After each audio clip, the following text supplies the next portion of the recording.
പാവപ്പെട്ടവളായിരുന്നുവെങ്കിലും വിദ്യാസമ്പന്നയും സുന്ദരിയുമായിരുന്നു Mercy.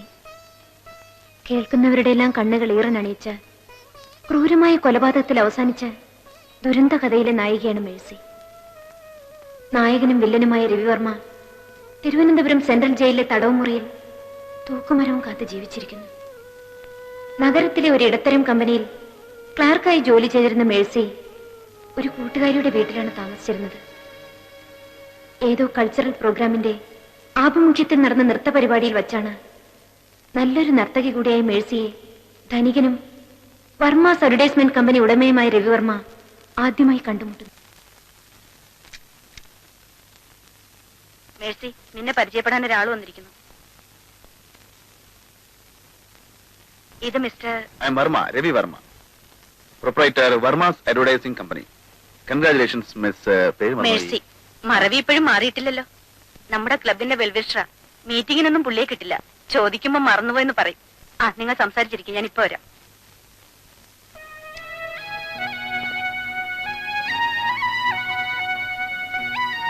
ഇനി ഈ പേര് ഞാൻ മറക്കില്ല, ഈ രൂപവും. നൃത്തം നന്നായിരിക്കുന്നു എന്ന് പറഞ്ഞാൽ അത് ആത്മാർത്ഥതയില്ലാത്ത ഒരു പ്രശംസയായി പോകും. കാരണം നൃത്തം ഞാൻ ശ്രദ്ധിച്ചില്ല, നർത്തകിയാണ് ഞാൻ ശ്രദ്ധിച്ചത്. Especially your figure. Thank you sir. ഞാൻ പോട്ടെ. നിൽക്കൂ. ഫിഗറിനെ പറ്റി പറഞ്ഞതുകൊണ്ട് തെറ്റിദ്ധരിക്കരുത്. ഞാൻ ധാരാളം പെൺകുട്ടികളെ ദിവസവും കാണാറുണ്ട്. ഐ മീൻ, എന്റെ കമ്പനിയിൽ പരസ്യത്തിന് വേണ്ടി വരുന്ന മോഡലുകളെ. പൂർണ്ണ തൃപ്തി ഉണ്ടായിട്ടല്ല, നിവൃത്തിയില്ലാത്തതുകൊണ്ട് അഡ്ജസ്റ്റ് ചെയ്തു പോകുന്നു. ആദ്യമായിട്ടാണ് എന്റെ കമ്പനിയിൽ മോഡലിംഗ് ചെയ്യാൻ ആഗ്രഹമുണ്ടോ എന്നൊരു പെൺകുട്ടിയോട് ഞാൻ ചോദിക്കുന്നത്. ചോദിച്ചിട്ടില്ല, ചോദിക്കാൻ പോകുന്നത്. മേഴ്സി എന്ന് പറയുന്നു. ക്ഷമിക്കണം, അത്തരം ജോലിയിലൊന്നും എനിക്ക് താല്പര്യമില്ല. അത് മോഡലിംഗിനെ കുറിച്ച് അറിയാത്തതുകൊണ്ടാണ്. നിങ്ങളുടെ ഒരു മാസത്തെ ശമ്പളം 2 ദിവസം കൊണ്ടുണ്ടാക്കാം.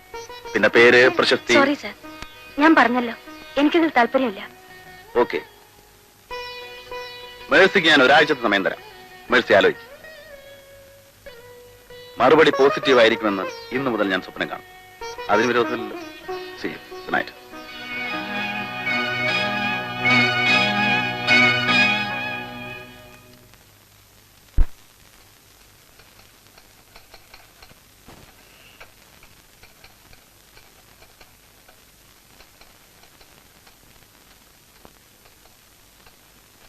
ഒരാള് കാണാൻ വന്നിരിക്കുന്നു.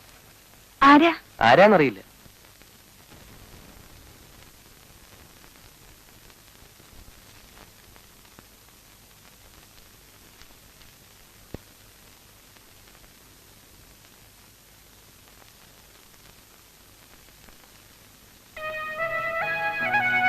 Good evening Mercy.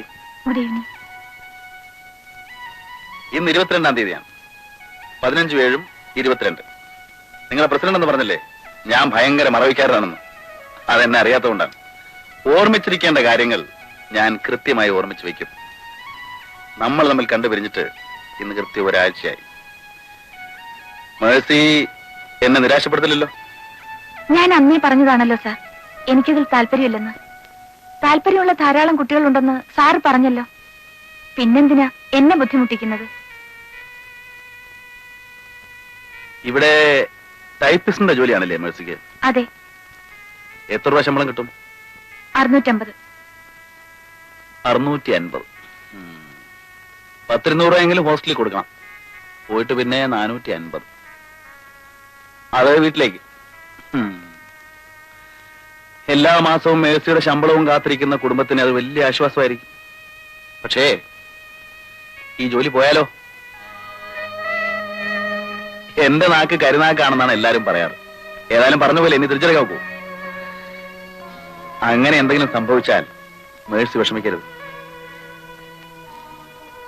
എന്റെ അഡ്രസ്, ഫോൺ നമ്പറും ഉണ്ട്.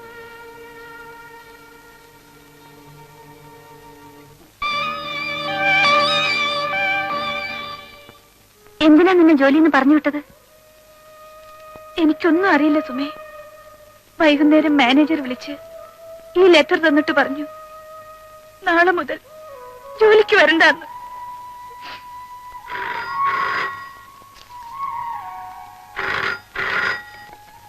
ഹലോ, ഉണ്ടല്ലോ, കൊടുക്കാം. മേഴ്സി, നിനക്കാ.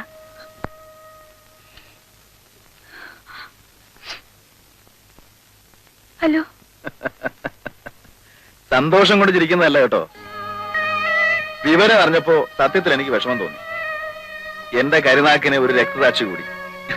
ഐ എം സോറി കേട്ടോ. പുതിയൊരു ജർമ്മൻ ക്യാമറയും സൂം ലെൻസും ഇന്ന് വൈകിട്ട് ഞാൻ വാങ്ങി. ഐശ്വര്യമുള്ള ആരുടെയെങ്കിലും പടമെടുത്ത് വേണം അത് ഉദ്ഘാടനം ചെയ്യാൻ. മേഴ്സി എന്താ ഒന്നും മിണ്ടാത്തത്?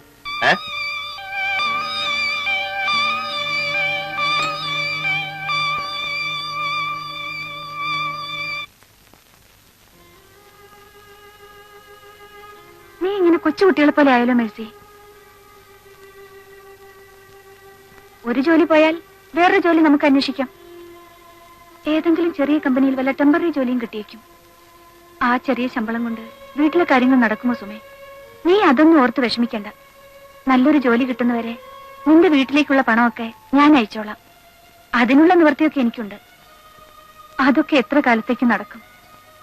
സുഖമില്ലാതെ കിടക്കുന്ന അച്ഛൻ, പഠിച്ചുകൊണ്ടിരിക്കുന്ന 2 സഹോദരങ്ങൾ, എന്റെ വരുമാനം കൂടി ഇല്ലെങ്കിൽ